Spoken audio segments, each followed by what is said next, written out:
¿Por qué los niños tienen cáncer? ¿Cómo se explica el origen del cáncer en los niños? La pregunta del millón. Es interesante hacer un escáner cerebral de un niño cuando nace. Lo hemos hecho. Y entonces nos encontramos también artefactos en el escáner cerebral de un niño. Hasta los 2 años nosotros comprobamos cómo casi siempre esos conflictos que tienes están vividos en el vientre intrauterino, es decir, son en el proceso de gestación es donde se han vivido, y son conflictos fundamentalmente de la madre. Lo que pasa es que tengo que dejar muy claro que mucha sintomatología que aparece en la fase de solución de conflictos es tipificada actualmente como cáncer. Por lo tanto, podemos diagnosticar muchos cánceres que son fase de solución de conflictos emocionales. Pero al ser diagnosticadas como cáncer, disparamos todo el protocolo oncológico, con lo cual no entendemos lo que está pasando. Pero yo vi un caso espectacular en Medellín de un glioblastoma multiforme en troncoencéfalo en un niño de 3 meses. Creo que eso lo ha visto muy poquita gente. Es un caso muy raro y mortal de necesidad. Se trató a la madre. Yo sé que esto va a romper de los esquemas mucha gente. Se trató a la madre, exclusivamente a la madre, y a los 15 días el tumor había desaparecido en el niño. Eso muchos de ustedes lo entenderán y eso sería tema para 4 o 5 conferencias. Luego ya a partir de cierta edad los niños hacen sus propios conflictos. Pero no pensemos que el niño cuando tiene 3 meses es tonto y que no tiene emociones. Y tampoco pensemos que el niño cuando está en el vientre de su madre no tiene emociones. Yo lo siento mucho por los que no lo creen, pero es así, y es una realidad total. ¿Y la forma de curar a esos niños de 3 meses? La forma de curar a esos niños de 3 meses, ya lo acabo de decir, muchas veces es curar a la madre. ¿Solamente? Solamente no hay, eso sería mucho más complicado, mucho más complejo. Hay que trabajar en el niño, pero también hay que entender el proceso. Fundamentalmente el tema es entender el proceso. Esa es la típica polémica entre si la fiebre es buena o la fiebre es mala. Si no entendemos la fiebre, pues venga, yo pienso que la fiebre es buena y resulta que no lo es, vamos a poner. Y entonces la dejo y el paciente se me muere. El otro dice, no, yo creo que la fiebre es mala. Y entonces resulta que la fiebre es buena. Entonces trato la fiebre que es mala y al paciente le estoy haciendo un hijo de madera. Si no entendemos la jugada, pues no podemos tratar. Entonces ahí está la clave. La clave está en saber en cada caso concreto qué es lo que está pasando y entender cómo funciona el organismo. Pero entender cómo funciona el organismo metiendo por primera vez, introduciendo lo que es el cerebro y lo que es el psiquismo. El niño no tiene emociones, claro, no le cojas, porque si le cojas estás perdida, le dicen a la mamá. ¿Cómo que estás perdida? Sí, si llora y le coges cuando estás chiquitito, estás perdida.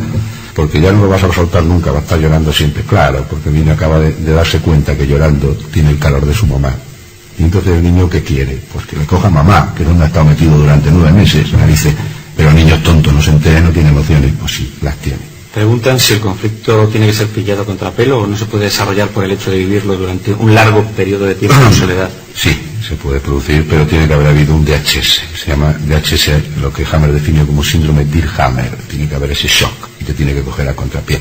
El coger a contrapié es una cosa muy interesante. Coger a contrapié significa que el psiquismo de la persona tiene una zona que es débil, una zona donde no hay recursos para afrontar el problema, una zona en su psiquismo de incoherencia, una zona de debilidad, y ahí es donde te pega el golpe. Si tú tienes una historia personal donde estás muy centrado, muy equilibrado, verás que hay montones de gente que está viviendo situaciones tremendamente agobiantes y sin embargo no las está viviendo como DHS, no las está viviendo como shock, porque no le está cogiendo a contrapié. Entonces, lo que hace el contrapié es poner de manifiesto aquella faceta de tu personalidad que está en mayor desequilibrio y por lo tanto no tienes recursos psicológicos para afrontar el hecho traumático. Te lo pone de manifiesto y a la vez te lo pone de manifiesto mediante la génesis de la enfermedad. Hay varias personas que preguntan lo mismo. ¿Cuáles son las terapias que propone? Si efectivamente es simplemente aparece el amor y se cura el cáncer. Aparece el amor y se cura todo, nariz. Incluido el cáncer. ¿Qué terapia usa para que el paciente...? Nosotros utilizamos muchas terapias, ¿no? Depende de cada caso, hay que individualizar cada caso. Utilizamos muchas terapias porque al triángulo le podemos entrar por muchos sitios. Y eso también hay que darse cuenta de una cosa, no todos los pacientes son iguales, no podemos sistematizar nada a la hora de tratar a un paciente. No hay 2 personas iguales en todo el universo y sin embargo estamos todos los días diseñando protocolos. Eso lo tenemos, el médico tiene que perderlo, eso tiene que olvidarse, el médico tiene que volver al arte de la medicina, el médico tiene que volver al arte de la curación, el médico no puede estar cogiendo el librito, el manual y tirando de él. Yo cuando empiezo una consulta no sé por dónde voy a tratar a un paciente. Mi obligación ha sido informarme y aprender un montón de técnicas para entrar a ese triángulo. Tengo un principio básico, a ese principio básico tengo que entrarle. Ese principio básico es un principio real, somos lo que somos. Entonces yo le puedo entrar por un sitio y le puedo entrar por otro. Mire, a veces, claro, es que esto es muy importante, porque fíjense, si un shock psíquico altamente traumático, que te pilla a contrapié y vivido en aislamiento, produce una enfermedad, el médico con su palabra puede matar lo mismo que puede curar. ¿Cuántas veces nos cargamos a una persona al decirle, esta radiografía no me gusta, ya no haga usted más, olvídese ya de las terapias, ya ha hecho todo el trabajo, se acaba de cargar a esta persona? Eso es importantísimo, ahí nos tenemos que dar cuenta. Entonces hay pacientes donde muchas veces los tratas con el gesto, con tu gesto en la consulta. A otros pacientes los tienes que entrar por el intelecto, porque son muy fríos, porque son muy racionales. Ese paciente casi siempre, yo suelo pedirle los escáneres cerebrales a los ingenieros de caminos, ingenieros de telecomunicaciones. ¿Por qué? Porque pongo el escáner en el gatoscopio antes de que él me haya contado nada, le cuento su vida y milagros. Y si yo no le derroto con una historia puramente científica, ese paciente no va a entrar en la jugada. A otro paciente pues no le hablo ni siquiera de este tema. Ese paciente pues a lo mejor lo que le hago es pasarle unos filtros o simplemente tener una conversación con él de cuánto está el kilo de patata últimamente porque es agricultor. Es decir, eso ya es un arte. ¿Qué tipo de terapia utilizar? Pues utilizamos muchas, pero claro, ¿qué es lo que hace que una terapia funcione? Porque una de las cosas que yo veía en el hospital y me rompía todos los esquemas es como 5 individuos con la misma enfermedad y aplicado el mismo tratamiento, 5 resultados diferentes, 5 evoluciones diferentes. ¿Qué hay dentro del ser humano que convierte en individual el hecho de la enfermedad? Lo que pasa es que somos muchos. Y como somos muchos hay que sistematizarlo, hacemos protocolos, lo metemos en el Farrera, cumplimos en el Farrera y así no nos denuncia nadie. Y si me denuncia, no importa tener y te voy a jugar, digo, lo pone en Farrera y ya está cubierto. ¿Entiendes? Claro, donde yo estoy no está uno cubierto, desde luego. Otra pregunta. ¿Esa imagen que aparece en el cerebro tiene que ver con lo que un médico denomina atrofia cerebral? No, atrofia cerebral es un hecho ya más complejo y más grande. Pero sí les puedo decir una cosa. Tengo un caso de una niña de Valencia que me vino a la consulta totalmente descerebrada, en estado ya completamente vegetativo, con una leucodistrofia metacromática. Eso es una enfermedad de origen genético, de transmisión genética, irreversible, que tenía un grado de desmielinización cerebral del 90% y una ausencia prácticamente total de corteza cerebral. Nosotros aplicamos un tratamiento en ese caso, en esa niña, no le íbamos a hablar a la niña de los conflictos, ¿no? Con 2 meses, tenía 1 año y pico. Esa niña a los 3 meses estaba corriendo y andando por la calle, hablaba y hacía de todo. Esa niña se le curó totalmente, apareció toda la corteza cerebral, el hospital que la seguía se quedó completamente alucinado. Pero fíjese qué tremendo, la madre que venía con esa niña y el padre, la madre venía embarazada de 5 meses, acaba de recibir la noticia de que la enfermedad que tenía su niña era una enfermedad de origen genético, con lo cual la propusieron el aborto del niño que llevaba en el vientre, con 5 meses porque tenía todas las papeletas de salir con el mismo tema. Y sin embargo ahí aplicamos una cosa muy curiosa. Aplicamos, por ejemplo, un control del parasitismo humano. Lo que trabajamos fue sobre el simbiotismo, sobre la cantidad de bichitos que tenemos todos en el organismo. Y lo que hicimos fue controlar esos bichitos. Y efectivamente al final tuvieron que cambiar el diagnóstico, ya era una enfermedad vírica, ya no era una leucodistrofia metacromática. Es decir, podemos entrarle por muchos sitios y puede cambiar de muchas maneras, e incluso esa idea, ese tópico de que la neurona no se regenera. Ahora la Universidad de Valencia parece que ha descubierto que ya la glía se puede convertir en neurona. La glía, esa es la clave de la jugada. La gran desconocida es la glía. Y la glía es el campo magnético cerebral. Entonces eso es atrofia cerebral, es tal y cual. Le podría contar casos para todo. Se puede dar la vuelta a todo, el cerebro se puede regenerar todo. No hay ninguna enfermedad incurable. Lo que hay es un montón de médicos que no sabemos curarlas. ¿Puedes definir los colores de los conflictos? Ejemplo, el del hígado que has citado antes. Sí, por ejemplo, mire, hay una cosa muy curiosa, porque la función hacia el órgano. Hammer empezó a estudiar y a darse cuenta de una cosa maravillosa. Los coloridos de los conflictos afectan a los órganos y no son por casualidad. Los conflictos de madre e hijo, que afectan al pecho. Vemos, por ejemplo, el conflicto de garganta, ¿no? La amigdalitis, el conflicto de no tragar una situación. Los conflictos de estómago. Las lesiones del estómago se producen por un colorido de conflicto que se llama el no digerir una situación. Es decir, me la tengo que tragar pero no la digiero. Nos han dicho muchas veces, a los que nos educamos en un ambiente católico cuando éramos chicos, nos decían muchas veces cuando íbamos a misa, eres templo del Espíritu Santo. Y nos decían eres templo del Espíritu Santo y resulta una cosa muy curiosa, los conflictos de desvalorización afectan a los huesos.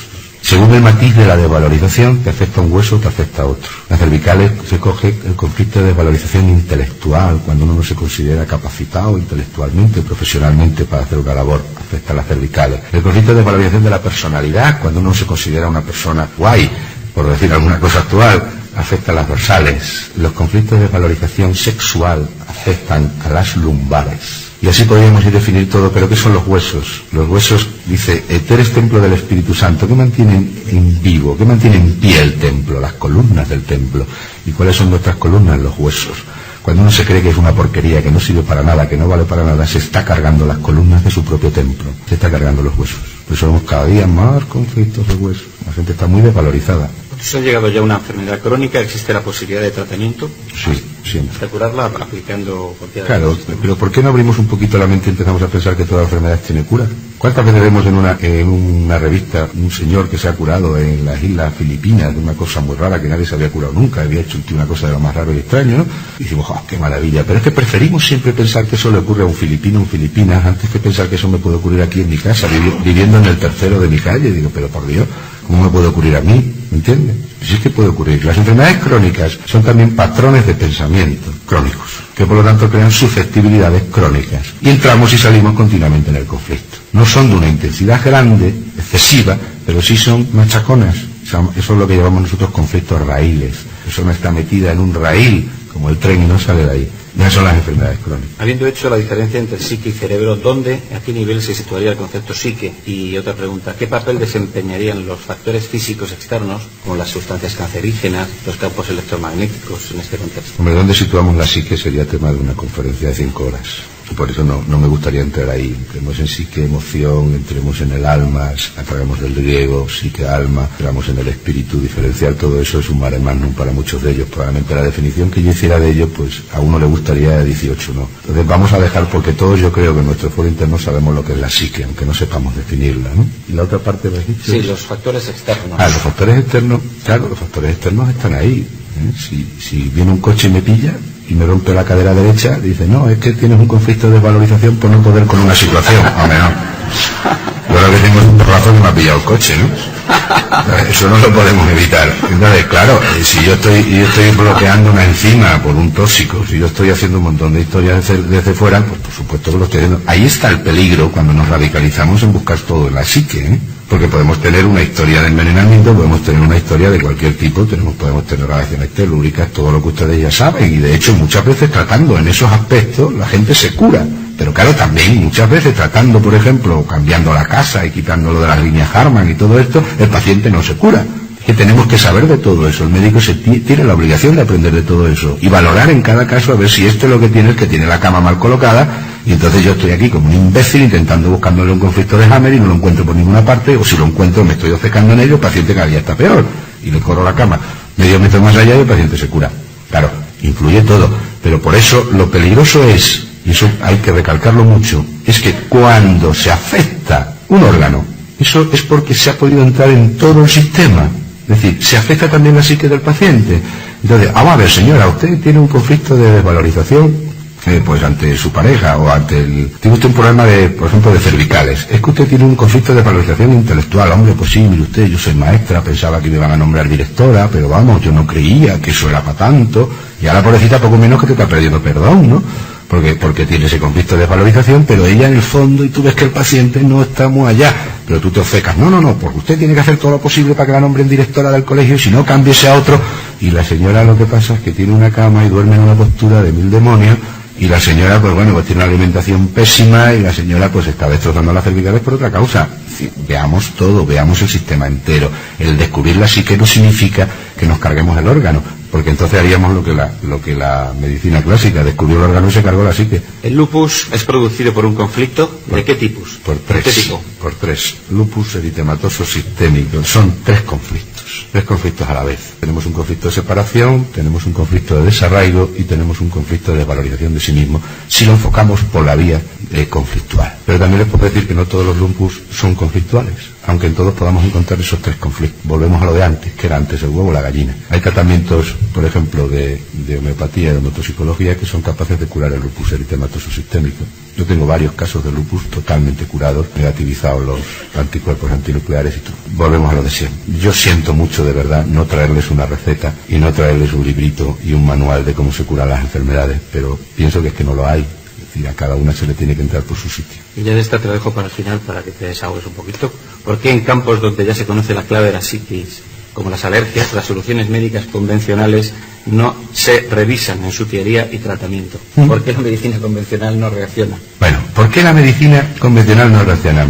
Me gusta a mí esta pregunta para el final. Por eso te la he dejado para el final. Es que parece como que es que la medicina tiene que reaccionar. Eso sería lo primero que yo voy a negar de antemano. La medicina tiene que reaccionar. ¿Cuántos pacientes llegan a la consulta hartos de haber buscado por todos sitios? Les han hecho montones de puñetas por aquí y por allá. Le han cortado un brazo y de paso una oreja y luego el apéndice y la vesícula biliar ya que estaba abierto.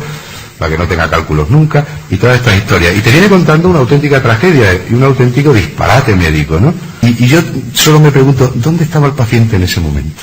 ¿Dónde estaba el paciente? Porque aquí hasta ahora lo único que me están hablando es del médico. ¿Y el paciente dónde estaba? No, yo, doctor, mire, vivimos en una sociedad que ha pensado durante mucho tiempo que la enfermedad era una cosa ajena al ser humano. Nos hemos inventado todo lo que nos ha dado la gana para decir por qué es esto, por qué es lo otro. Unos decían, no, es Dios que te castiga por tus pecados. Ah, todo es penitencia.